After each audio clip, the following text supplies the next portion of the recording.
Hi guys! Today I wanted to film a quick video that's all about feelings and promoting the emotional development of your child through music. This video is going to be part of a series I'm going to be calling Playtime videos, and Playtime videos are going to basically give you 3 or so ideas for different ways that you can use music or play to help promote learning with your child at home. So let's just jump right into it.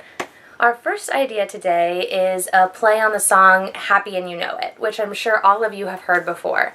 I like to use some type of visual or manipulative that talks about feelings. So this is one example. I made this How Are You Feeling folder, and it's been well loved. And it just has a bunch of different pictures of characters that have different feelings that were Velcroed to it. So that's one super cute way to do it. You can also use some type of a book. I know most of us probably have some type of book lying around that addresses feelings in some way. This one just has pictures of children with different feelings underneath.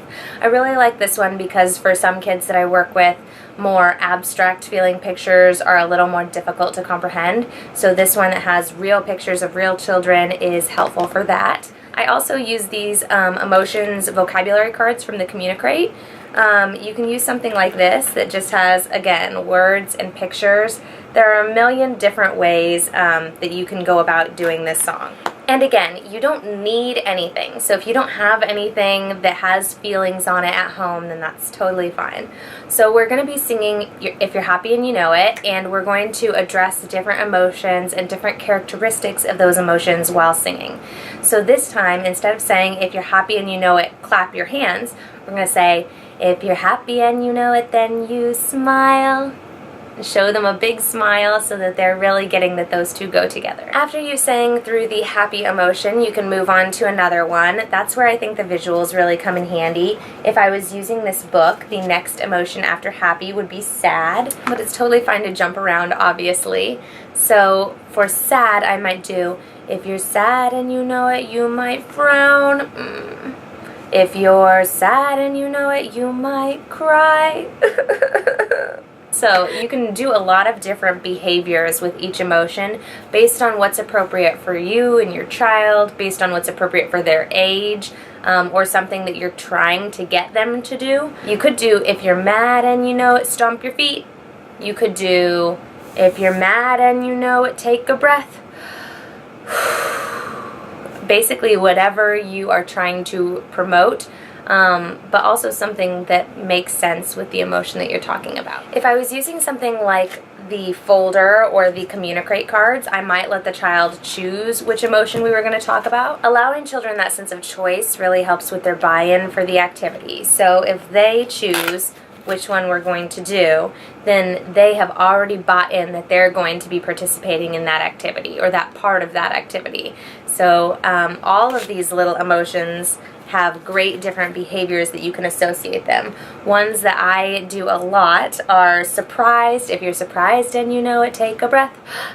I like sad, happy. If you're excited and you know it, shout hooray, hooray! Scared. If you're scared and you know it, you might scream, ah! Lots of good ones. I love ending on silly and working on making little silly faces. If you're silly and you know it, make a face. Changing the words to If You're Happy and You Know It is a great way to take a familiar song structure that your child already knows and make it something new and fun and novel so that they are learning their different emotions. They're learning what different emotions look like. They're learning what it looks like on you, what it looks like on them. They're starting to identify some of those emotions a little bit more clearly. Idea number 2 is quick and easy. You don't necessarily need anything to do it, so that means you could be doing it while you're in the car, you could be doing it while you're in the bath, while you're just playing around on the floor. You could use pen and paper if you want. It's especially great for older kids in that sense that they can work on some writing skills as well. And idea number 2 is songwriting. I love using songwriting activities with younger and older kids because it's a great way to get them thinking creatively and thinking about things that really matter in their lives and finding the words to articulate those ideas. Around this topic, I really like to use the song I Love the Mountains. which I'm sure, again, a lot of you have probably heard. I love the mountains, I love the rolling hills. I love using this song around Valentine's Day and when I'm talking about feelings, because it already has that structure built in for kids to start talking about things that they like and things that they love. In this activity, I would just start with asking my child about some things that they like or love. For older kids, this might be easier. For younger kids, you might have to kind of get the ball rolling by giving them some suggestions or telling them things that you love. But most kids are able to come up with some great ideas. A lot of times these are going to be toys that they love, foods that they love, activities that they love, people that they love, like mommy and daddy. All of those things make great ideas for writing your own song. So maybe the song becomes, I love my mommy, I love my blocks and cars, I love the park, and when daddy plays with me.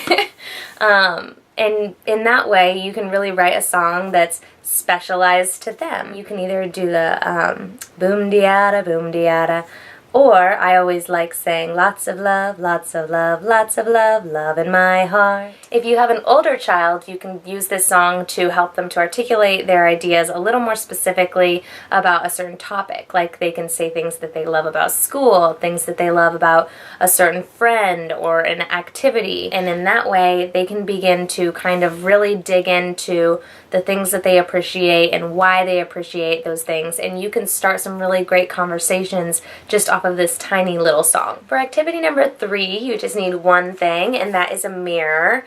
I'm sure we all have a mirror in our house, and I like to use this little hand mirror because it's great for traveling around and using with kids at different locations. For this feeling song, we're really going to be helping our child to start to emote those feelings with their facial characteristics, which some of our children do really naturally, and for some of them it's a little more difficult and abstract.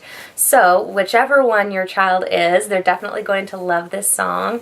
I usually start by singing, looking in the mirror, what do I see?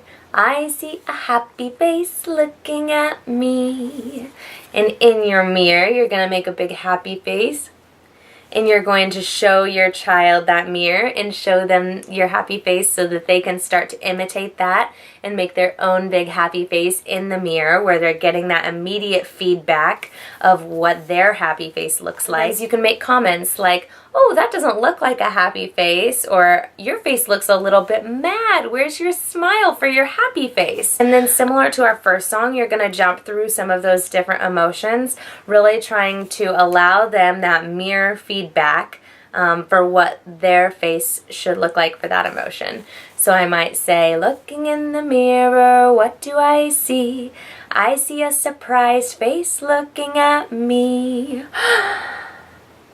Where's your surprised face? And this song is really great, again, for just giving your child that feedback of what their face looks like, what their emotions look like, so that they can start to make those relationships between what are they feeling, identifying that emotion, what does it look like, and those are really the first steps to being able to emotionally regulate and being able to take the next steps in coping skills if it's a more negative emotion.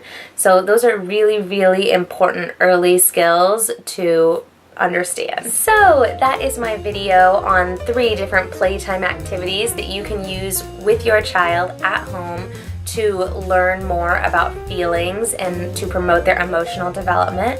I hope you guys enjoyed this video. If you have any questions or comments, leave them down below and I'd be happy to get back to you. And I will talk to you all next time. Bye!